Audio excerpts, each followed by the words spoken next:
So in today's setup guide, I'm going to be showing you how to use Retroarch, and there's going to be a lot of information in this video. The last time I uploaded a Retroarch setup guide was going back to March 2023. So like I say, a lot of information in this video, but you've got the option to pause it. So what I'm going to be covering then is how to import your games into Retroarch, how to make and use directories in Retroarch, how to actually install Retroarch, so portable version, or actually installing it to your hard drive, how to install cores, how to add favorites, how to add cheats, how to apply filters, how to apply overlays, how to change video settings, and how to save and load games manually. So like I say, it's going to be for absolute beginners, and I'm going to do this video as slow as possible for you to digest certain parts of it. So anyways, if you want a definitive Retroarch setup guide, this is it. Check this out.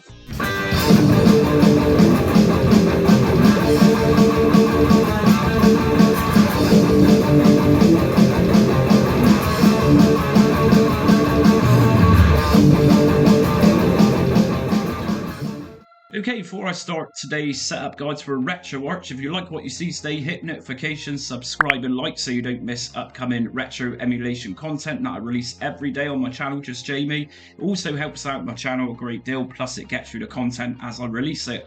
So we're looking at setting up Retroarch today, and this one is going to be aimed for absolute beginners to Retroarch. Now the last time I did a setup guide for beginners was going back in March 2023, and of course lots of things have moved on. Retroarch itself has had lots of updates, and I thought it was about time I released a new video for beginners. So what is Retroarch and what does it do? So Retroarch is a no-frills multi-emulator, if you like, where once we're inside of Retroarch we can download what's called cores, but I'm going to get onto that shortly. And through Retroarch we can import games, so instead of making games run through lots of standalone emulators on your computer, we can do it all in one, which is of course Retroarch, which is a multi-emulator. So first of all, what we're going to do to start this guide is go over to the Retroarch website, and we can download this from here. So we've got a couple of different versions of Retroarch for Windows, of course. We've got a portable version, which means that we actually put everything into a single folder, or we can actually install it. So I'm going to go for the portable. And before I go any further, let me just make you aware that Retroarch is for many different platforms, including Linux, PSP, PS3, Nintendo Wii. Retroarch is pretty much on every platform you can think of. And in the past, whilst I've been doing Retroarch setup guides, people's been saying to me they can't find a particular core. So when asking, they're actually running it on something like a PlayStation 3. Now you need to understand that Retroarch will be different on different platforms. Mainly Windows version of Retroarch is the full package, whereas systems like PlayStation 3 or Nintendo Wii won't necessarily have cores for, say, PlayStation 2. So that's just an example. So we're going to download Retroarch. So go to download. And if we just scroll down, we're going to just bypass the installers and just navigate down to Windows. Now there's a few different versions there, like I was just saying. So we got an installer which actually installs to your computer, and there's two versions, a 64-bit and a 32-bit. Now like I say, this is absolute beginners, so if we want to find out which version of Retroarch we want, we need to find out what type of computer we've got. So what I do is just go to my search bar and I'll just type in system information. Once we're in system information, if you're running Windows 11, we're going to find under system type times 64-bit base PC or 64-bit base PC. If you're running a 32-bit computer, it will likely say 86, 32, 86, something along those lines. I've not used a 32-bit computer for a long time, and frankly, I don't think many people do run 32-bit computers anymore, but the option's there if you want it. So like I said, I'm going to download a portable version. So if you want a portable where everything goes into one folder, then download either the 64-bit or 32-bit download as it says. So download 64-bit. Okay, so we've now downloaded Retroarch, and as you can see, this is downloaded into a archive. If I just open this up, I'm using WinRAR, and we're going to get another folder inside of here. If I just drag this one out onto my desktop, And this is going to be everything included in one folder. As we know, we've downloaded the portable version of this, so we don't need to install it to the C drive or whatever drive you're using. Okay, so we've extracted Retroarch, so we can now delete the archive if we want to, which we've just extracted that folder from. If we just go inside the Retroarch folder, we're going to find lots of different folders in here. So if I go for a cut with these, the first thing I'm going to say is that the system folder just here, this is mainly where your BIOS or your firmware files go. If we just open up system, it's empty for now. But like I say, BIOS files do go inside your system folder. And if you decide to download and install Retroarch rather than use the portable, then that folder is going to be in your C drive. And normally it's in your C drive, like I say, and it's going to be under users, and it's going to be under your computer's name folder. So Jamie in my case. And you're going to find Retroarch in this folder. So for now, I'm going back to the portable version. So if we open up that Retroarch folder again, so we got the BIOS and firmware files to support systems such as PlayStation 2, PlayStation 1, Sega Mega CD, all of those BIOS files goes into system. Now let's actually open up Retroarch. So right at the bottom somewhere, you're going to find retroarch.exe. What we can do is make a shortcut of this so we don't have to keep going into the folder and do what I'm doing right now. So to do this, just right click on it, show more options, and we're going to go to send to, desktop, create shortcut. So we've now got very easy access to go direct into Retroarch. If I double left click on this shortcut, as we can see, Retroarch is now opened for the first time. Now, annoyingly, when you open Retroarch for the first time, you're going to get a Windows mode, as I've got right here. Now, I'm just syncing my Bluetooth Xbox controller with this. So the good thing about Retroarch and controllers is that, just like the controller I've just paired with this, I've not had to set it up. It actually works straight out the back. And that also applies to, say, PlayStation controllers. So what I'm going to do is turn this window mode into a full screen mode. So every time we open up Retroarch, instead of a window, we're going to have a full screen. So we're going to go to settings, video, and if we go down to full screen mode, start in full screen, just press your A button if you're using an Xbox controller to turn this on. Okay, and as you can see, I am now in a full screen mode. So every time we open up Retroarch from now on, we'll go straight into full screen mode rather than having that really annoying Windows mode. So what I've done is just gone back to Windows mode because I'm going to be in and out during this setup guide. Okay then, so let's take a look how to download cores. So of course, cores within Retroarch are tiny little files which we can download, which act as emulators and they actually power our games. So to download a core, you need to go to the main menu, and from main menu, just use your D-pad like I'm using, go to Online Updater and press A on that. From here, just press A on Core Downloader, and I'm just pressing A. And I'm saying press A because I'm using an Xbox controller, and A acts as the button to go into these options. Now, this is the entirety of the core list for Windows. Now, like I say, different versions of Retroarch has different options for cores. The Windows version has the most cores. If you're using Retroarch for another system, you might not necessarily see all of the cores which I'm seeing here. So we need to download a core. Now I've already downloaded one, and as we can see there's a hashtag, and once we download a core, just by pressing A or your equivalent to select an option, it will give you a hashtag and it just means it's been downloaded. So what I'm going to do is download another core to go alongside the one I've already downloaded, just to show you how it's done. So I'm going to download C64 Vice X64 SC Accurate. Now if I just press A on this, and as we can see, it's been installed and it's now got a hashtag. So we got two cores, we got two emulators as it were, in order to play the C64 game. So what I need to do next is actually come back out by pressing B and again. So those cores are ready to go. So what we need to do now is actually put our game in place. So what I suggest you do is from the main menu, and remember you can use your D-pad to go up, down and so on. Just go down to configuration file and save new configuration. Just press A on this and then press B to come out. and then just go down to quit Retroarch and press A. Okay, so the next thing we're going to do is create some folders in order to put our games in, so everything's nice and neat.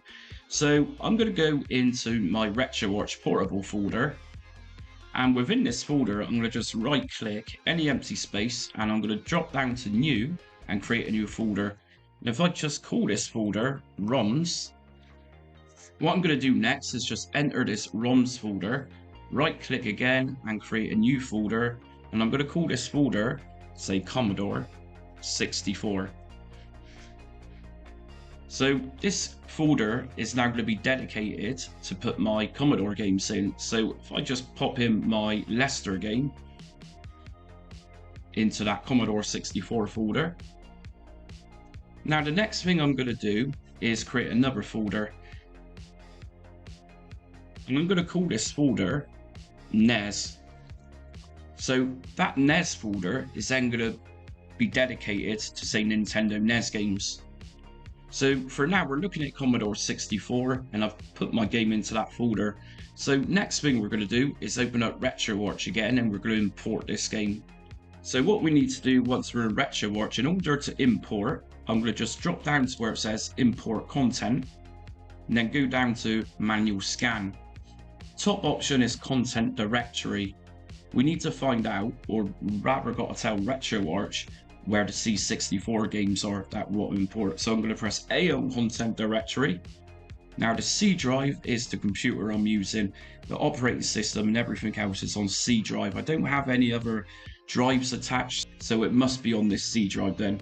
From here, I'm going to press up on my D-pad, and that's going to take me right to the bottom. I'm going to go to users and press A. Now go down to Jamie. Now, whatever your computer is called, whatever you've called it when you set up or someone else set up your operating system, you'll have a folder here. In my case, it's Jamie. If I go in there, I'm then going to go down to desktop, because that's where my C64 game is. It's in the Retroarch folder, which is of course on my desktop. If I go in there, I'm next going to look for my Retroarch folder, and here it is. Now from here, I should see a ROMs folder, which I've just created in that Retroarch folder. And there's ROMs. Now I just need to press A to go into Commodore 64. You won't see your games at this point. All you need to do is just go to scan this directory, press A, and then press up on your D-pad. Right at the bottom, we're going to press on start scan with A. Scan complete. Now if I press B to come out, and just drop to the bottom, we can now see it scans my Commodore 64 folder, and we can see my game. Awesome. Okay, so let's actually take a look at this. So if we just press right to go into that list, and of course I've only got one game here, but it'll be the same process if you've got several games within, say, a Commodore 64 folder. Now if I press A on Lester, what I can do from here is set core association. If I go to run this, every time I go to run a game, it's going to give me options which core to use. And as we know, I've got two C64 cores, or emulators. Now, the more you use Retroarch, the more cores you're going to use. And eventually this is going to get out of hand with lots of different suggested cores. So what I suggest doing is finding a core which works best for you, which, remember, a core is kind of like an emulator. And you can actually set core association to choose a core by default, rather than having that suggested core continuously pop up every time you open the game. Now for me, I'm going to use fast C64 Vice. So every time I load up a C64 game from now on, it won't ask me which core I want to use. It'll just run it using that association core which I've just set. Okay, so we're actually going to run the game.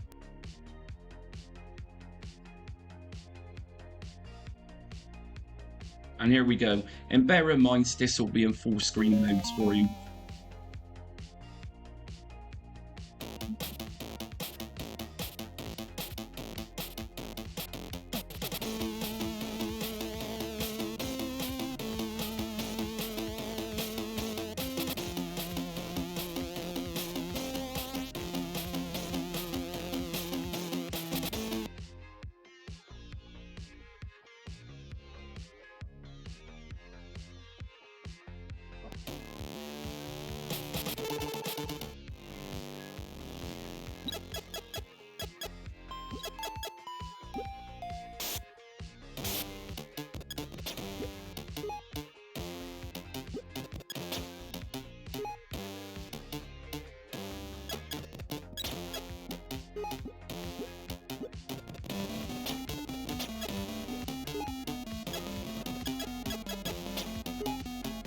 Okay, so as we can see, everything's working fine. The core we downloaded is fine and the game's fine. Okay, so by pressing my Xbox button, or the equivalent of what you're using, this should take you into quick menu. And from quick menu, we can do a lot of things to this particular game. So first thing we're going to look at is actually saving and loading states. So from here, if we just go down to save states, we got state slot, which is at the top. If I go into this option by pressing A on my controller, we're going to see a lot of numbers. Now, each one of these numbers represents a slot. So if I just keep this to 0 and I press B to come out, I then just go to save state and press A.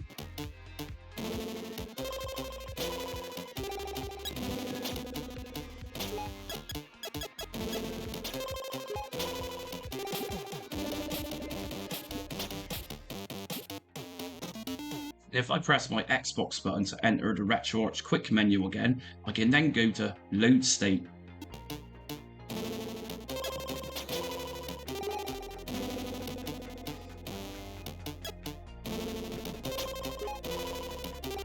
And as you can see, that's now loaded back from where I just saved it from, which is a nice little feature for Retroarch. Okay, so I'm going to show you next how to download a few things in order to make the game look a lot better, or maybe add some little bits and pieces that you might feel a little bit nostalgic playing these old games. So from the main menu, I'm going to just go over the quick menu and then close. So what we're going to do is just go down to online updater. Okay, so first of all, I'm just going to scroll down whilst I'm in online updater, and I'm going to go right to the bottom and update GLSL shader. So if I press A on this, it's going to download something. Now it's going to say extracting. I'm also going to go up one to update overlays and also download and let this extract. And whilst I'm here, I'm also going to update cheats. Just let this download and extract also.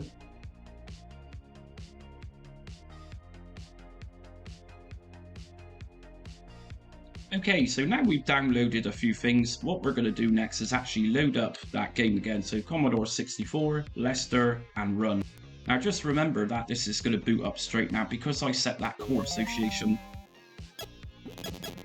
Okay, so I'm now in full gameplay. So what we're going to do is apply something called a filter. So to apply the filter, I'm just going to press B to come out, and I'm going to head up to settings. From settings, I'm going to go to video. And if I just scroll down, video filter, and from here we need to enable a filter. So we got a range of different filters here which makes our games look different. So for example, I'm going to apply something called a scan line, and you're going to see where I'm going with this in a minute. So I'm going to just apply the scan line 2x.fill. If I press A, so now this is selected. If I press B to come out, go to main menu, quick menu, and resume.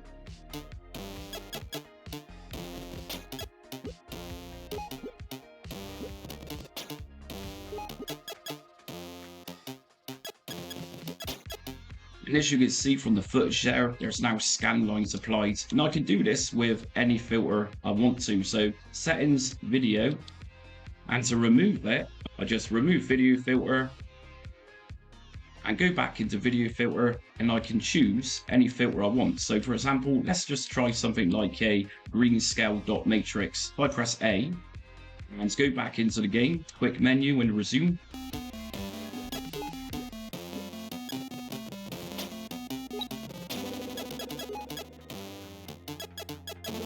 And it's worth mentioning just here, once you find perhaps a filter which you like and you want to see all the rest of your games, say for example on Commodore 64, look like this, we can save it. So if we go to core options, manage core options, we got save game options here or save content directory options. If I select the first one here, save game options, it will apply just for this game and this game only.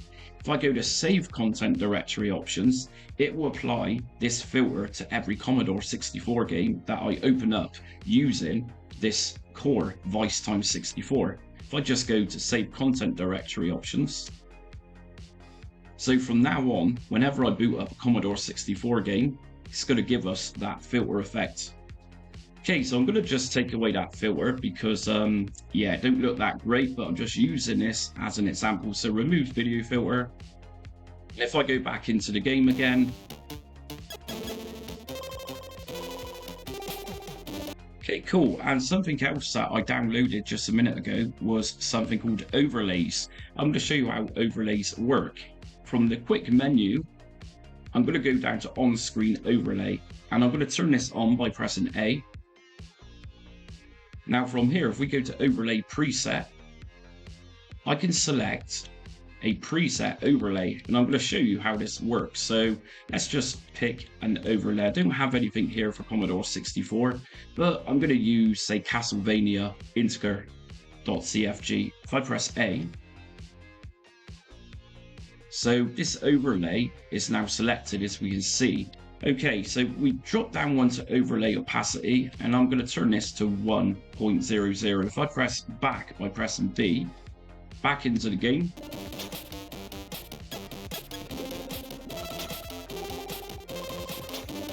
As you can see, we now got the overlay, which is Castlevania. Now, we can actually change the opacity of this. If we go down to on-screen overlay again, overlay opacity, let's put this down to something like 0.50.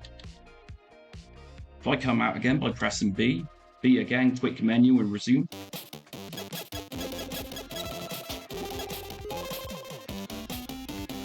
And as you can see, it's not so full on now. The overlay is just faded just a touch. So with this overlay applied, I'm then going to put a filter on. So settings, video filter, and I'm going to pop on this filter, for example. If I come back out by pressing B, quick menu and resume.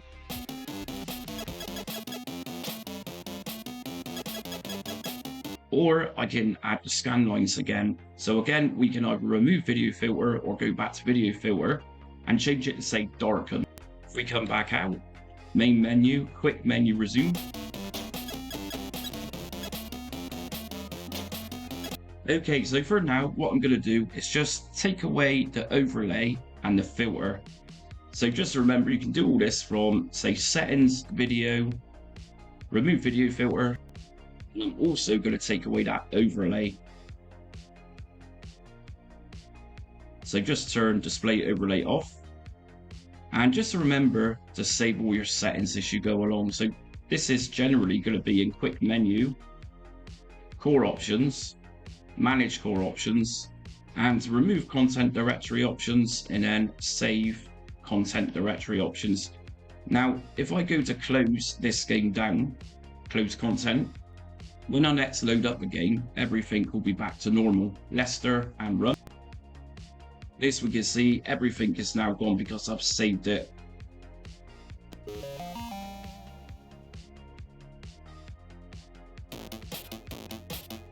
Okay, so let's just close this down once more.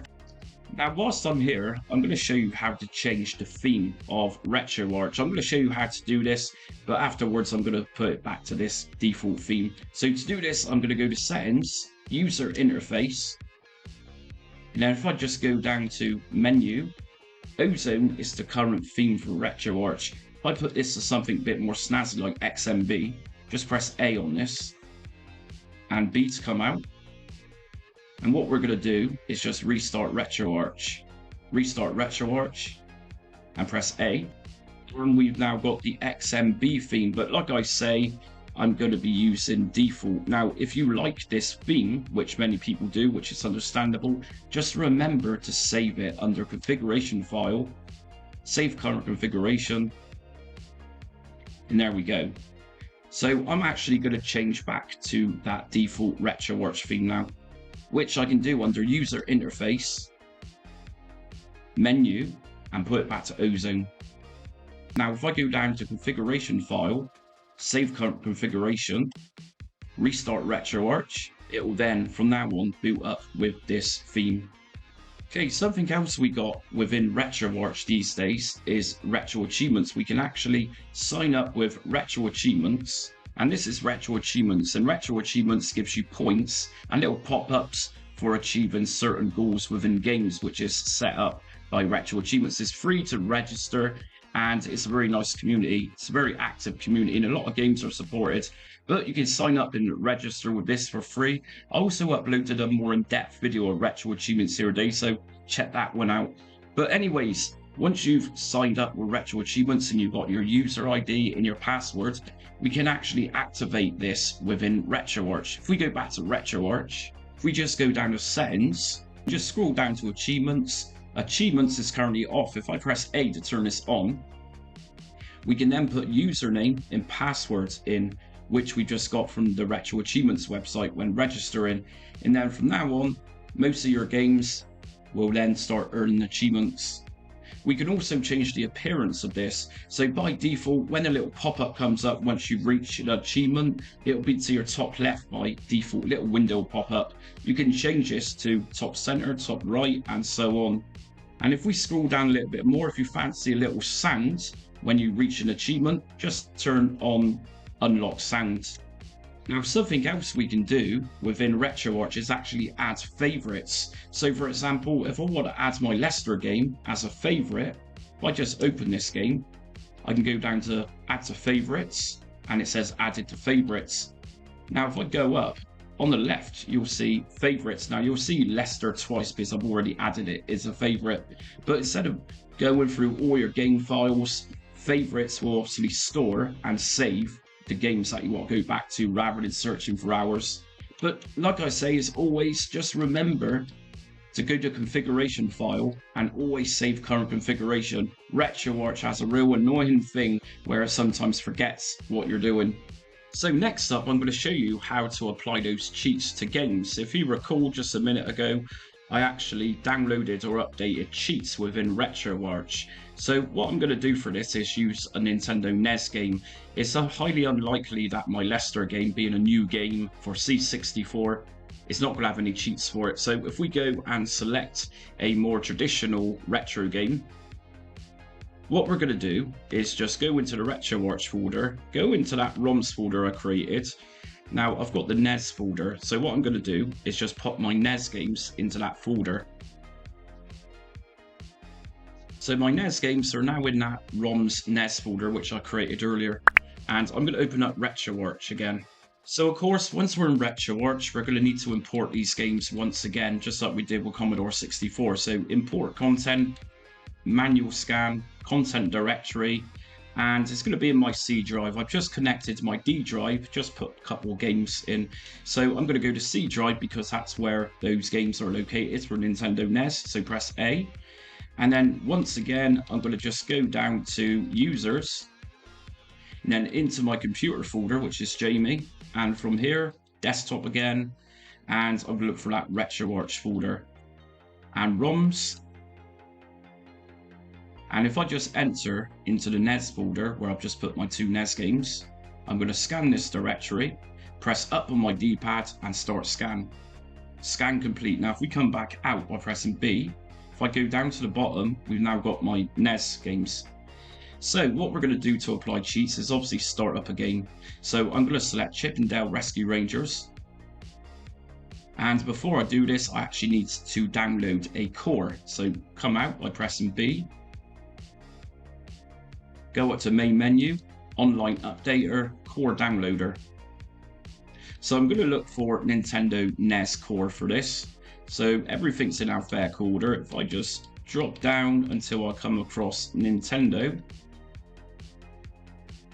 And here we go. So for this, I'm going to download the Nintendo NES Famicom Nestopia UE core. If I just press A, core installed, and we got a hashtag just appear, just like the C64 did. If I come out, now I'm going to launch a game for NES. So Chip and Dale, and set a core association. And like I was saying earlier, once you use Retroarch many times and download different cores, you're always going to have lots of cores appear. So I'm going to set this to Nestopia.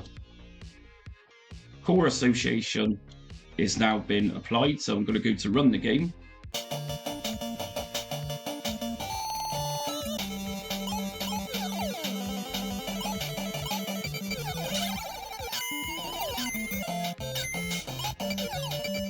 Okay, let's actually apply some cheats then. So what I'm going to do from the quick menu is just go down until I come across cheats. and here we go, cheats.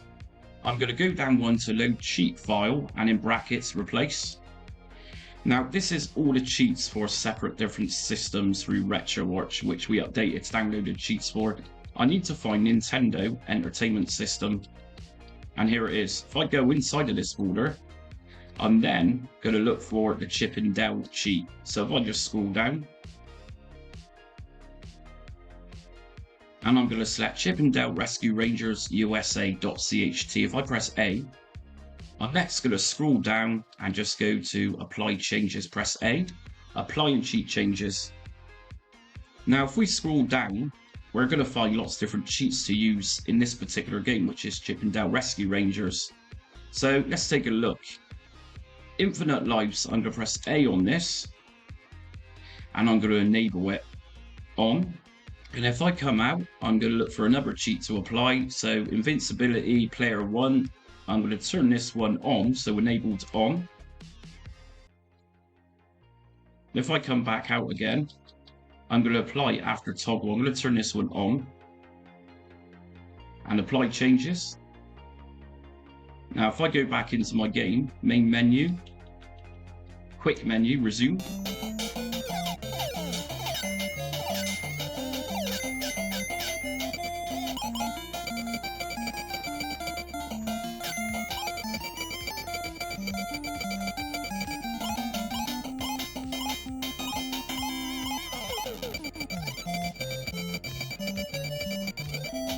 And as you can see, I've now got invincibility and no baddies are getting me. I've also got infinite lives, not that it matters because I'm totally invisible.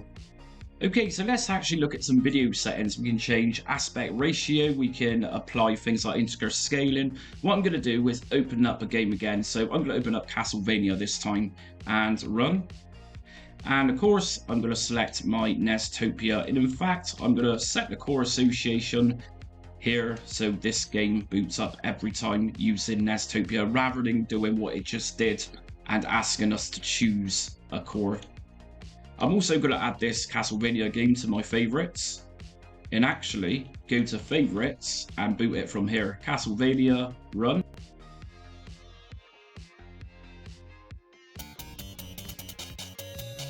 Okay, so let's take a look at changing the aspect ratio. So enter the quick menu, and from here I'm going to go to settings, video, scaling, and if we go down to aspect ratio, it's going to say core provided, and generally Retroarch realizes the correct aspect ratio, and of course Nintendo NES games, C64 games are going to be in 4:3, so the aspect ratio of this game right now is 4:3. If I switch this over to say full, you'll see in the background it's changed, but it looks very stretched. If I press B to come out, quick menu and resume.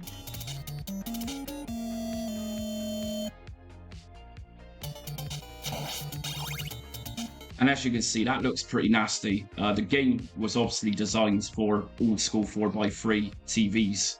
So we can go back to video, which is under settings, and scaling again. And let's actually put this one back to the original core provided.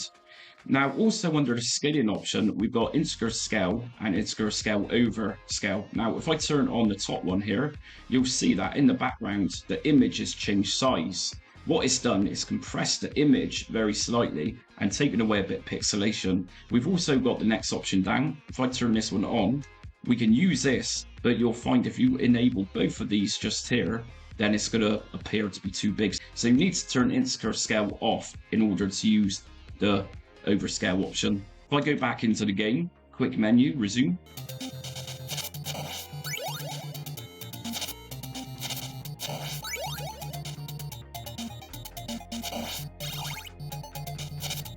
And as you can see, it's very slightly covered up the pixelation, so it's not so clear. If we go back to video again and scaling, we've also got bilinear filter, and if I turn this one on, just like it says, it adds a slight blur to the image. Just turn this on. And if I go back into the game, quick menu, resume.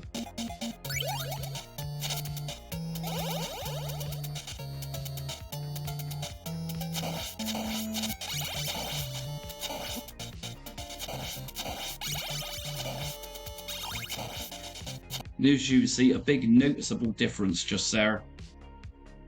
So what we're going to do is, if you're happy with those type of video settings, always remember to go to your quick menu, core options, manage core options, and always remember to save game options if you want to apply it just for this current game. Or go to save content directory options so it saves these settings for every NES game you want to use with Nestopia Core. So if I go to save content directory options, and if I open up my Chip and Dale game, it should now boot with those same video settings.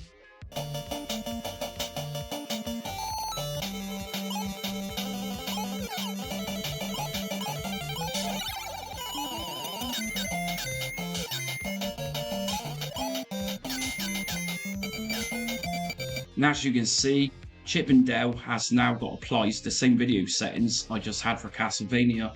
Okay, and one last thing I'm going to say is that we've also got something in Retroarch called shaders. Again, from the quick menu, if we just go to shaders, which is second up from the bottom, if I just put video shaders to on, what we can do here is go to load, and we've got a couple of different folders here. So I'm going to go to shaders, GLSL, and we've got many different shaders here to use. So for example, if I go to borders, I'm going to choose something random, snow. And from here, I'm going to go to save. And then if I come back out into the game, quick menu, resume.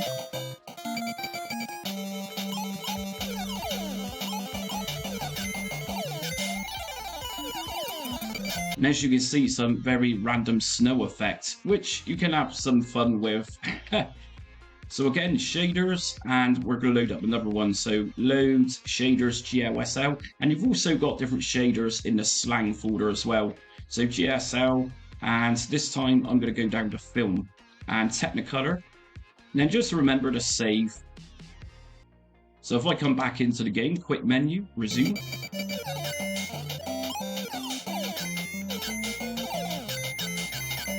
Very cool. So we've almost got this Cuphead aesthetic going on.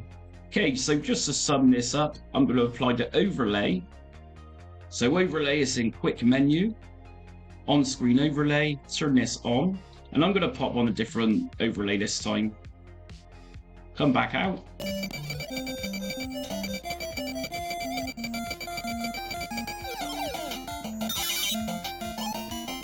And that's it for today's definitive Retroarch setup guide. As you know, I've covered a hell of a lot in this setup guide, so by all means just go back and pause in certain places. So if you like today's video, hit notifications, subscribe, and also join me on social media. I'm on Facebook, Instagram, Twitter, and TikTok. And I always ask from time to time, if you can make a small donation for my effort and work I put into my videos, it's always appreciated, even if it's £1 or $1. Every little helps, and it helps my channel get bigger and better. But anyways, until next time, stay retro.